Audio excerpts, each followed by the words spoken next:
اسلامی تحریکات عہد جدید کا آج یونٹ 8 ہے، جس میں ہم پڑھیں گے پاکستان کی سیاسی و مذہبی تحریکات کے بارے میں۔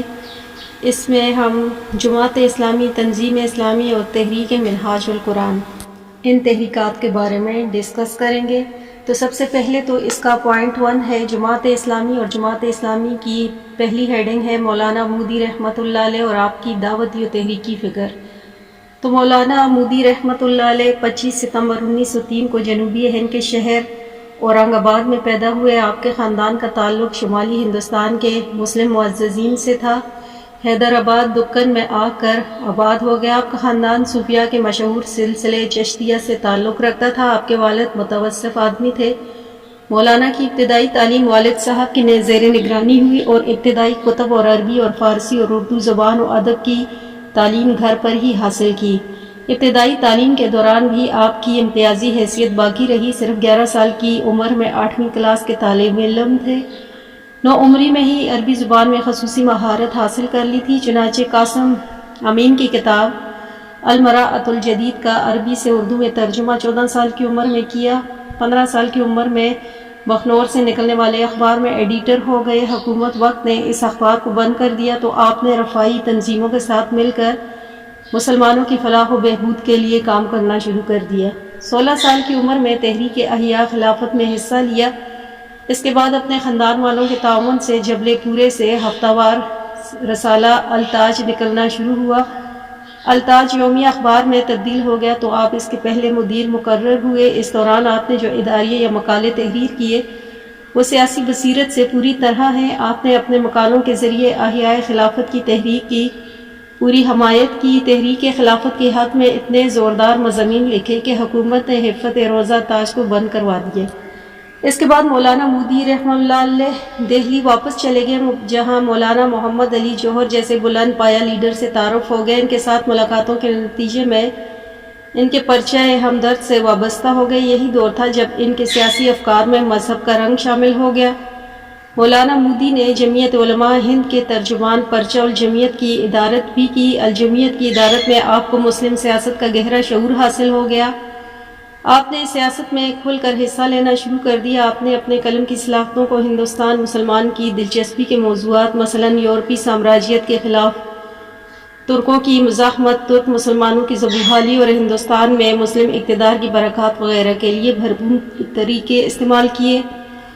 1926 میں مولانا نے اپنے مشہور کتاب الجہاد فی الاسلام لکھی، جس میں اسلام اور مسلمانوں پر جہاد کے حوالے سے لگائے گئے الزامات کا جامع جواب ہے اور اسلام کے بین الاقوامی قانون پر مفصل اظہار کیا گیا۔ اس کے بعد آپ سے 1932 میں مولانا نے رسالہ ترجمان القرآن کی ادارت سنبھالی۔ یہ رسالہ مولانا مصلح الدین حیدرآباد سے نکالا تھا۔ بعد ازاں یہ رسالہ مولانا مودی کی فکر کا ترجمان بن گیا تھا اور اس سے آپ نے اپنی فکر اور آراء کو مفصل انداز میں بیان کرنا شروع کیا۔ مولانا خود لکھتے ہیں کہ 1926 سے جب میں نے اپنی کتاب الجہاد فی الاسلام لکھی تھی، میرے دماغ میں یہ تصور پوری طرح مستحکم ہو چکا تھا کہ مسلمانوں کا اصل نصب العین اسلامی نظام زندگی کا قیام ہے۔ ان کا نصب العین اپنی ایک قومی حکومت کا قیام نہیں، بلکہ ان کا حقیقی نصب العین ایک ایسی ریاست قائم کرنا جو دنیا میں اللہ کا کلمہ بلند کرے، جس کی تہذیب و ثقافت، جس کا معاشرتی نظام، جس کا اخلاقی ماحول، جس کی عدالت، جس کی پولیس، جس کے قوانین، جس کی فوج، جس کی سفارت، غرض یہ کہ جس کی ہر چیز دنیا کے سامنے اسلام کا نمونہ پیش کرنے والی ہو،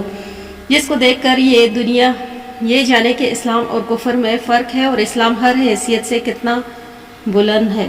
ماہنامہ ترجمان القرآن نے اسلامی تحریک کے آغاز کے لیے زمین فراہم کی۔ خاص طور پر وہ تحریر قابل ذکر ہے جس میں مغربی تہذیب کے بنیادی افکار پر تنقید کی گئی۔ 1939 میں مولانا نے براہ راست سیاست میں حصہ لینا شروع کیا اور لاہور منتقل ہو گئے۔ یہی مسلمانوں کے سیاسی مستقبل کے موضوع پر تقاریر اور مضامین کے سلسلہ شروع کیا اور یہیں سے آپ کو باقاعدہ ایک جماعت کی تشکیل کا خیال آیا۔ چنانچہ 26 اگست 1941 کو لاہور میں جماعت کی تاسیس ہوئی۔ سیاسی و تنظیمی سطح پر آپ کا کردار بہت نمایاں رہا۔ قیام جماعت سے لے کر 1972 تک آپ اس کے امیر رہے اور ملکی سطح پر مطالبہ اسلامی دستور سے لے کر تحریک ختم نبوت تک آپ نے مجاہدانہ کردار ادا کیا اور طاغوت اور سامراج کے سامنے ڈٹے رہے۔ پھر اس کی ہیڈنگ ہے 1.2 پہ تحریک اسلامی کا قیام۔ جب مولانا مودی نے یہ محسوس کیا کہ اقامت الدین کا اجتماعی کام شروع کیا جا سکتا ہے اور باطل نظریات اور افکار پر تنقید کے بعد تعمیری کام کی بنیاد ڈالی جا سکتی ہے، تو ترجمان القرآن میں لکھا کہ وہ وقت آ گیا جو ہندوستان مسلمانوں کے لیے قسمت کے فیصلے کا آخری وقت ہے۔ دل کی آنکھوں نے صاف دیکھ لیا ہے کہ اب اگر اس قوم نے کوئی غلط قدم اٹھایا تو سیدھی ہلاکت کے گھڑے میں جائے گا، اور اس کے ساتھ چشم دل ہی نہیں، چشم سر نے بھی دیکھا ہے کہ ان کی تدبیر اور تدبر پر اس قوم کے مستقبل کا انحصار ہے۔ اب وہ حالات کو اس فراست کے ساتھ سمجھنے کی کوشش نہیں کر رہے جیسے فراست محمد نے کہا گیا، اور اس کو کوتاہی کی بنا پر ایسے نازک وقت میں مسلمانوں کو ان مختلف راستوں پر چلائے جا رہے ہیں جن میں کوئی بھی منزل نجات کی طرف نہیں جاتا۔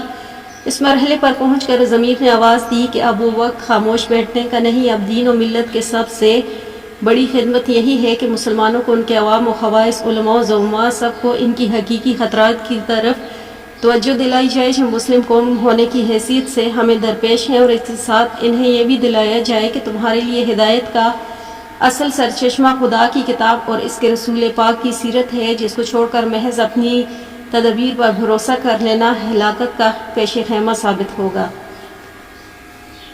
مولانا کے نزدیک احیاء دین کا یہ فریضہ ایک ایسی صالح جماعت ہی سر انجام دے سکتی تھی جو ایک صالح نظریے کی علمبردار ہو۔ وہ نظریہ یہ ہے، نمبر 1 ہے کہ جو انسان کو انسان قرار نہ دے، کہ جانور جو اپنی ذات کے متعلق انسان کی رائے کو بہتر بنائے، جس کا تصور انسانیت مغربی سائنس کے تصور حیوانی اور مسیحیت کے پیدائشی گناہگار اور ہندو مت کے مجبور و تناسخ سے بلند تر ہو۔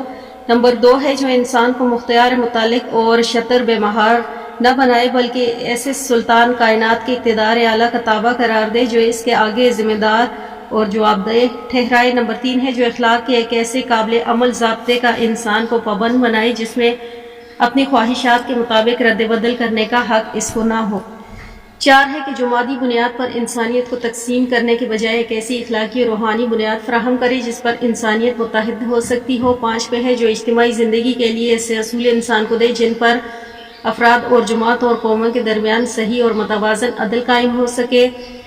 6 پہ ہے جو زندگی کے نفس پرستانہ مقاصد سے بلند تر مقاصد اور قدر و قیمت کے مادہ پرستانہ معیاروں سے بہتر معیار انسان کو دے، اور ان سب خصوصیات کے ساتھ جو علمی و عقلی تمدنی ارتقاء میں انسان کو صرف مدد ہی نہ کرے بلکہ صحیح رہنمائی بھی کرے، اور مادی و اخلاقی ہر دو حیثیتوں سے اسے ترقی کی طرف لے جائے۔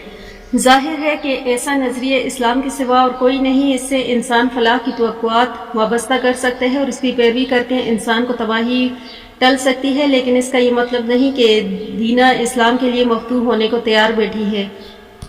اس کے لیے زبردست تنقیدی اور تعمیری تحریک کی ضرورت ہے جو ایک طرف علم و فکر کی طاقت سے پرانی تہذیب کی جڑیں اکھاڑ دے اور دوسری طرف علوم و فنون آداب کو اپنی مخصوص فکری بنیاد پر اثر نو مدون کرے، اور اس کے لیے صرف اتنی بات کافی نہیں کہ ایک صالح نظریہ موجود ہے، صحیح نظریے کے ساتھ ایک صالح جماعت کی بھی ضرورت ہے جو اس مقصد کی خاطر منظم جدوجہد کر سکے۔ چنانچہ ان امور کو سامنے رکھ کر مولانا مودی نے اقامت دین کے لیے ایک پکار لگائی جس پر ملک کے 75 افراد نے 26 اگست 1941 کو لاہور کے محلہ اسلامیہ پارک میں جمع ہوئے اور اسلام جماعت کی بنیاد ڈالی۔ باہمی مشورے سے مولانا ہی کو امیر جماعت منتخب کیا گیا۔ امارت کیا تھی؟ مقتل کی طرف قدم بڑھانا تھا۔ پھر اس کی ہیڈنگ ہے تحریک اسلامی کا نصب العین 1.3 پہ۔ جس وقت جماعت کی تشکیل ہوئی اس کا نصب العین یہ قرار دیا گیا کہ جماعت اسلام کا نصب العین اور اس کی تمام صحیح و جدوجہد کا مقصود دنیا میں حکومت الہیہ کا قیام اور آخرت میں رضا الہیہ کا حصول ہے۔ اس نصب العین کی تشریح کرتے ہوئے کہا گیا کہ حکومت الہیہ کے قیام سے مراد اللہ کی تکوینی حکومت کا قیام نہیں بلکہ دراصل اس سے مراد اللہ کی شرعی حکومت کا قیام ہے جس کا تعلق صرف انسان سے اور انسان کی زندگی کے بھی صرف اس حصے سے ہے جس میں اللہ نے انسان کو اختیار عطا فرمایا، اور انسان کی زندگی کے اختیار حصے میں اللہ کے جس قانون کی اطاعت مطلوب ہے وہ اس کا قانون تکوینی نہیں بلکہ اس کا وہ قانون شرعی جو رسولوں کے واسطے سے آتا ہے، اور اس قانون کا تعلق عقائد، اخلاق، معاشرت، تمدن اور سیاست وغیرہ سے ہے۔ محض تکوینی حیثیت سے اللہ کو خالق اور مدبر کائنات اور مالک ارض و سمان مان لینا کافی نہیں بلکہ سیاسی حیثیت سے اس کو بادشاہ اور حاکم اور قانون ساز ماننا بھی ضروری ہے۔ مومن کی زندگی کا مشن یہ ہے کہ جس طرح خدا کا قانون تکوینی تمام کائنات میں نافذ ہے اس طرح خدا کا شرع بھی عالم انسانی میں نافذ ہو۔ مومن کے تمام مسائی کا ہدف مقصود یہ ہے کہ خدا کے بندوں کو خدا کے سوا ہر ایک بندگی سے نکالے اور صرف خدا کا بندہ ہی بنائے۔ مولانا نے دستور میں یہ واضح کر دیا کہ ہمارا تعلق اس تحریک سے ہے جس کے لیڈر انبیاء علیہ السلام تھے۔ ہر تحریک کا ایک خاص نظام فکر اور ایک خاص طریقہ فکر ہوتا ہے۔ اسلام کا طریقہ کار اور طریقہ فکر وہ ہے جو ہم کو انبیاء کی سیرتوں میں ملتا ہے۔ ہمارے لیے مقصد نصب العین وہی ہے جو انبیاء کا تھا، اور اس منزل تک پہنچنے کا راستہ وہی ہے جس پر انبیاء ہر زمانے میں چلتے رہے ہیں۔ اس لیے ہمارا نقطہ نظر اور معیار وہی ہے، اور ہماری اجتماعی پالیسی انہی خطوط پر قائم ہونی چاہیے جن پر انہوں نے قائم کی تھی۔ چنانچہ جماعت اسلامی نے اپنی جدوجہد و سعی کا آخری مقصود انقلاب امامت کو ہی قرار دیا، یعنی دنیا میں فساد و فجار کی امامت ختم ہو گئی، امامت و مصالحہ کا نظام قائم ہوتا ہے کہ آخرت میں اللہ کی رضا حاصل ہو سکے اور ہم فلاح و آخری سے ہمکنار ہو سکیں۔ پھر 1.4 پہ اس کی ہیڈنگ ہے دعوت اسلامی۔ مولانا نے اپنے دعوت کو 3 نکات میں بیان کیا۔ نمبر 1 ہے کہ ہم بندگان خدا کو بالعموم اور جو پہلے سے مسلمان ہیں ان کو بالخصوص اللہ کی بندگی کی دعوت دیتے ہیں۔ نمبر 2 یہ ہے کہ جو شخص بھی اسلام قبول کرنے یا اس کے ماننے کا دعویٰ یا اظہار کرے، اس کو ہم دعوت دیتے ہیں کہ وہ اپنی زندگی سے منافقت اور تناقض کو خارج کرے، اور جب وہ مسلمان ہے یا بنا ہے تو مخلص مسلمان بنے اور اسلام کے رنگ میں رنگ کر یک رنگ ہو جائے۔ 3 یہ ہے کہ زندگی یا نظام جو باطل پرستوں اور فساق و فجار کی رہنمائی اور قیادت اور فرمانروائی میں چل رہا ہے، اور معاملات دنیا کے انتظام کی زمام کار جو خدا کے باغیوں کے ساتھ آ گئی ہے، ہم دعوت دیتے ہیں کہ اسے بدل دیا جائے اور رہنمائی امامت نظری و عملی دونوں حیثیتوں سے مومنین اور صالحین کے ہاتھ پر منتقل ہو۔ پھر اس کی ہیڈنگ ہے 1.5 پہ طریقہ کار اور لائحہ عمل۔ تو اس نصب العین اور طریقہ کار کو طے کرنے کے بعد جماعت اسلامی نے اپنے لیے جو لائحہ عمل طے کیا وہ 4 اجزاء پر مشتمل ہے۔ نمبر 1 ہے تطہیر و تعمیر و افکار۔ ہمارے لائحہ عمل کا جز تطہیر افکار و تعمیر افکار ہے۔ ہم کئی سالوں سے اس کوشش میں لگے ہوئے ہیں اور ہماری کوشش کا سلسلہ برابر جاری ہے۔ ایک طرف اسلامی قدمات کے جنگل کو صاف کر کے حقیقی اور اصلی اسلام کی شاہراہ کو مستقیم نمایاں کیا جائے، دوسری طرف مغربی علوم و فنون اور نظام و تہذیب و تمدن پر تنقید کر کے بتایا جائے کہ اس میں کیا کیا غلط اور قابل ترک ہے اور کیا کیا صحیح ہے، قابل اخذ ہے، اور تیسری طرف وضاحت کے ساتھ یہ دکھایا جائے گا کہ اسلام کے اصولوں کو زمانہ حال کے مسائل و معاملات پر منطبق کر کے ایک صالح تمدن کی تعمیر کس طرح ہو سکتی ہے، اور اس میں ایک شعبہ زندگی کا نقشہ ہوگا۔ اس طریقہ کار سے ہم خیالات کو بدلنے اور ان کی تبدیلی سے زندگی کا رخ پھیرنے اور ذہنوں کو تعمیر نو کے لیے فکری غذا مہم پہنچانے کی کوشش کرتے ہیں۔ اس کوشش نتائج ہمارے لٹریچر اور شائع شدہ تقریروں کی شکل میں آپ کے سامنے موجود ہیں، اور ہر شخص انہیں دیکھ کر معلوم کر سکتا ہے کہ ہم کس رخ پر جا رہے ہیں اور کدھر اپنی قوم کو لے جانا چاہتے ہیں۔ پھر دوسری ان کی ہیڈنگ ہے صالح افراد کی تربیت و تنظیم۔ ہمارا لائحہ عمل کا دوسرا جز صالح افراد کی تلاش، تنظیم اور تربیت ہے۔ ہم ان آبادیوں میں ان مردوں عورتوں کو ڈھونڈ رہے ہیں جو پرانی اور نئی تہذیبوں سے پاک ہوں یا اب پاک ہونے کے لیے تیار ہوں، جن کے اندر اصلاح کا جذبہ موجود ہو، جو حق کو حق مان کر اس کے لیے وقت اور محنت کی کچھ قربانیاں کرنے پر آمادہ ہوں، خواہ وہ نئے تعلیم یافتہ ہوں یا پرانے، خواہ وہ عوام سے ہوں یا خواص میں سے ہوں، خواہ غریب ہوں امیر ہوں۔ ایسے لوگ جہاں کہیں بھی ہیں ہم انہیں گوشے عافیت سے نکال کر میدان و صحیح میں لانا چاہتے ہیں۔ اگر ہمارے مقصد طریقہ کار اور نظام جماعت کو قبول کر لیں تو انہیں اپنی جماعت کا رکن مانتے ہیں، اور اگر وہ رکنیت کی شرائط پوری کیے بغیر صرف تائید اور اتفاق پر اکتفا کرتے ہیں تو ان کو اپنے حلقہ متفقین میں شامل ہونے کی دعوت دیتے ہیں۔ اس سے ہمارا مقصد یہ ہے کہ ہمارے معاشرے میں ایک صالح عنصر بچا کچا موجود ہے، مگر منتشر ہونے کی وجہ سے یا جزوی اصلاح کی پراگندہ کوشش کرنے کی وجہ سے کوئی مفید نتیجہ نہیں ہو رہا۔ اب چھانٹ کر ایک مرکز پر جمع کیا جائے اور حکیمانہ پروگراموں کے مطابق اس کی اصلاح و تعمیر کی منظم صحیح میں لگ جائیں۔ ہم صرف اس تنظیم پر قناعت نہیں کر رہے بلکہ ہمارے ساتھ ان منظم ہونے والے کی ذہنی و اخلاقی تربیت کا بھی انتظام کرنا ہے تاکہ ان کی فکر زیادہ سے زیادہ سلجھی ہوئی ہو اور ان کی سیرت زیادہ سے زیادہ پاکیزہ اور مضبوط ہو۔ پھر ان کی تیسری ہیڈنگ ہے اجتماع و اصلاح کی صحیح۔ ہمارا تیسرا لائحہ عمل یہ ہے کہ اجتماعی اصلاح کی صحیح، اس میں سوسائٹی کا ہر طبقہ اس کے حالات کے لحاظ سے اصلاح شامل ہے، اور اس کا دائرہ کار اتنا وسیع ہو سکتا ہے جتنا ہمارے ذرائع وسیع ہیں۔ ہم اپنے ارکان اور کارکنوں کو ان کی صلاحیتوں سے لحاظ سے مختلف حلقوں میں تقسیم کرتے ہیں اور ہر ایک کے سپرد وہ کام کرتے ہیں جس کے لیے وہ اہل تر ہوں۔ ان میں سے کوئی شہری عوام میں کام کر رہا ہے اور کوئی دیہاتی عوام میں، کوئی کسانوں کی طرف متوجہ ہے، کوئی مزدوروں کی طرف اور کوئی اونچے طبقے کو۔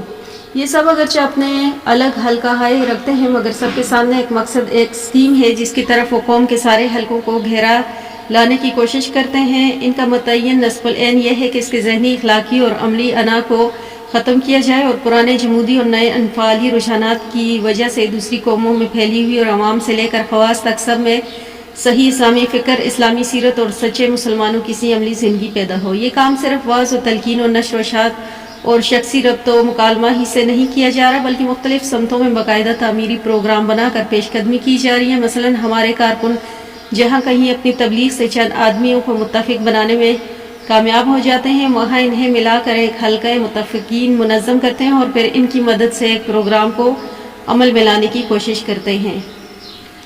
جس طرح مسجدوں کی اصلاح حال، عام باشندوں کو اسلام کی بنیادی تعلیمات سے روشناس کروانا، تعلیم بالغاں کا انتظام، کم از کم ایک دارالمطالعہ کا قیام، لوگوں کو ظلم و ستم سے بچانے کے لیے اجتماعی جدوجہد، باشندوں کے تعاون سے صفائی اور حفظان صحت کی کوشش، بستی کے یتیموں، بیواؤں، معذوروں اور غریب طالب علموں کی فہرست مرتب کرنا اور جن جن طریقوں سے ممکن ہو ان کی مدد کا انتظام کرنا، اگر ذرائع فراہم ہو جائیں تو کوئی پرائمری اسکول یا ہائی اسکول یا مذہبی تعلیم کا ایسا مدرسہ قائم کرنا جس میں تعلیم کے ساتھ اخلاقی تربیت کا بھی انتظام ہو۔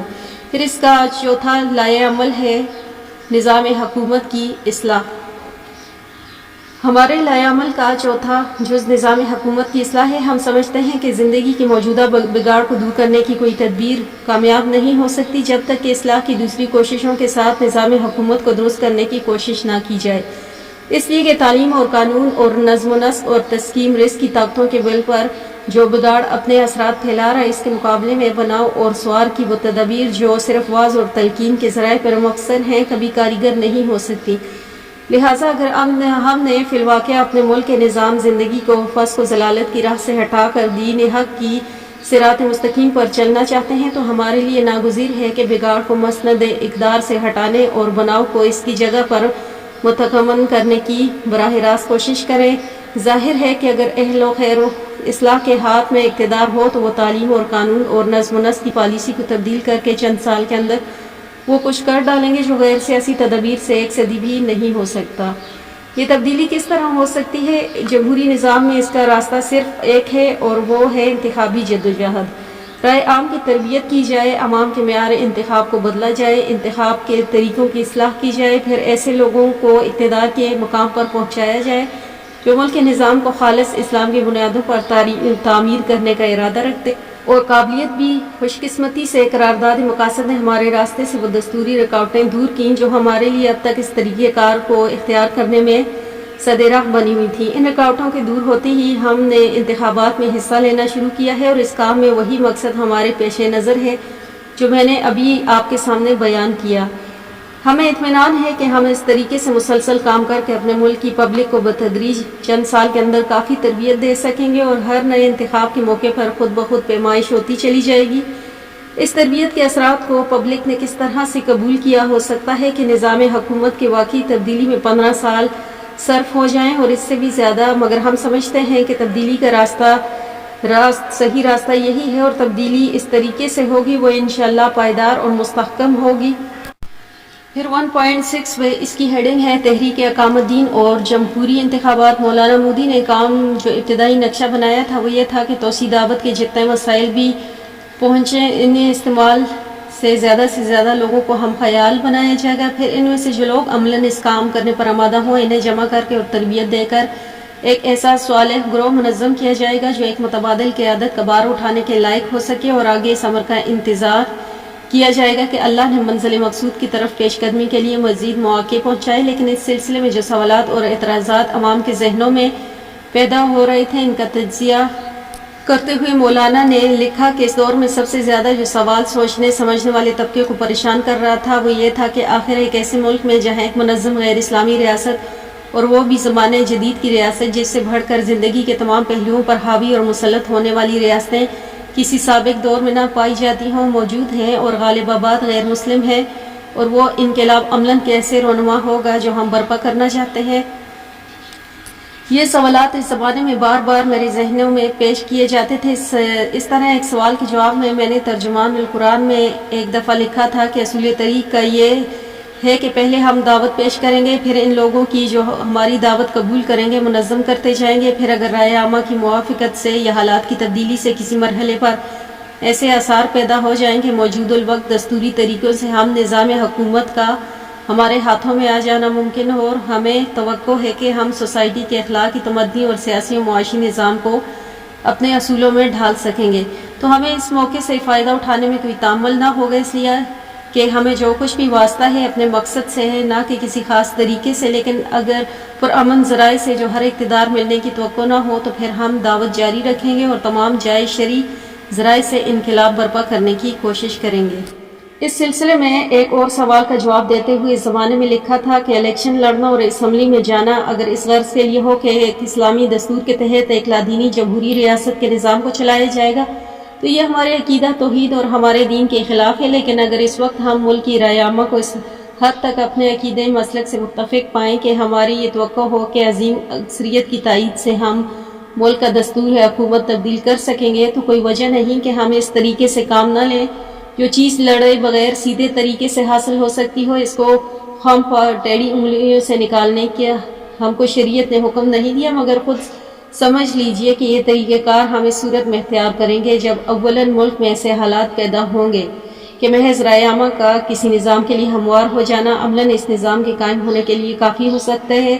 ثانیہ، ہم اپنے دعوت و تبلیغ سے باشندگان ملک کی بہت بڑی اکثریت کو اپنا ہم خیال بنا چکے ہیں اور اسلامی نظام قائم کرنے کے لیے ملک میں عام تقاضا پیدا ہو چکا ہے۔ پھر تیسرا ہے کہ انتخابات غیر اسلامی دستور کے تحت نہ ہوں بلکہ بنائے انتخابات ہی مسئلہ ہو کہ ملک کا آئندہ نظام کس دستور پر قائم کیا جائے گا۔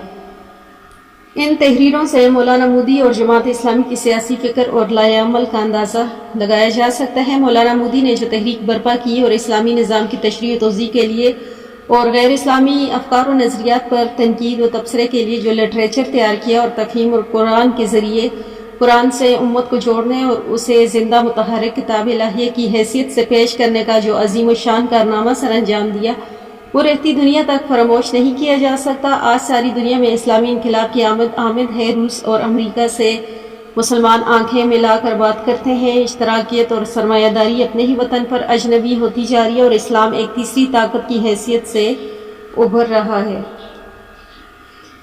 تو ان سب میں مولانا مودی اور ان کی برپا کی ہوئی تحریک کی کوشش کا دخل ہے اور اس حقیقت سے کوئی منہ نہیں موڑ سکتا۔ 20ویں صدی کے انسانوں میں مولانا مودی نے ایک متحرک زندگی بخشی۔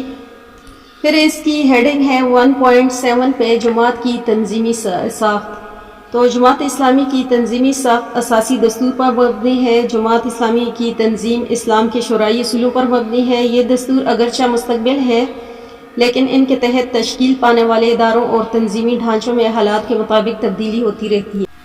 چنانچہ جماعت اسلام کے دستور میں بھی توسیع جماعت کے ساتھ ساتھ تبدیلی اور ترمیم میں اضافہ ہوتا رہتا ہے۔ اس طرح دستور جماعت ارتقائی مراحل سے گزرا۔ 1941 میں وقتاً فوقتاً اس پر نظر ثانی ہوتی رہتی ہے۔ دستور کے مطابق جماعت کی ساخت کچھ اس طرح سے ہے۔ نمبر 1 ہے ارکان کا اجتماع عام۔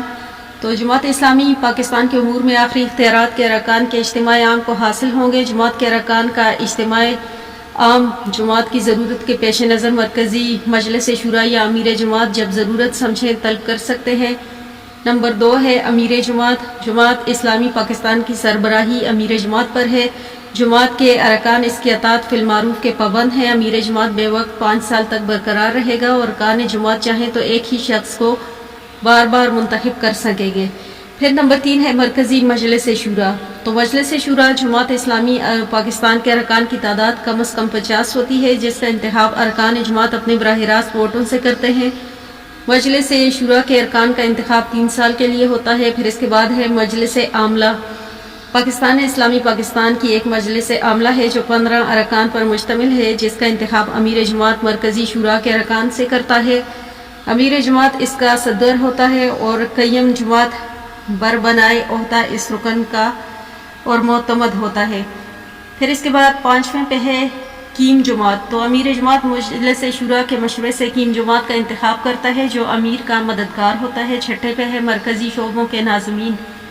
تو امیر جماعت اپنے صوابیدہ سے مرکزی سطح پر ہر شعبے کا ناظم مقرر کرتا ہے اور ان کے فرائض و اختیارات کے تعین امیر جماعت کرتا ہے۔ اس طرز پر جماعت کی صوبائی تنظیم ہے۔ مرکزی جماعت اسلامی کی بعض ضلعی تنظیمیں ہیں، مثلا طلباء میں اسلامی جمعیت طلباء، پھر جمعیت طلباء عربیہ کسان بورڈ، مزدور تنظیمیں وغیرہ ہر شعبے میں عوام الناس کو منظم کرتی ہے اور جماعت کے پیغام پہنچاتی ہے۔ آج ہم نے اسلامی تحریکات کے یونٹ 8 کا پوائنٹ 1 ڈسکس کیا ہے، جماعت اسلامی، جس میں ہم نے پڑھا مولانا مودی رحمۃ اللہ علیہ اور اس کی دعوت و تحریکی فکر، پھر تحریک اسلام کا قیام، پھر تحریک کا نصب العین، پھر دعوت اسلامی، پھر تحریک کا طریقہ کار اور لائحہ عمل، پھر تحریک اقامت دین اور جمہوری انتخابات، پھر جماعت کی تنظیمی ساخت کے بارے میں۔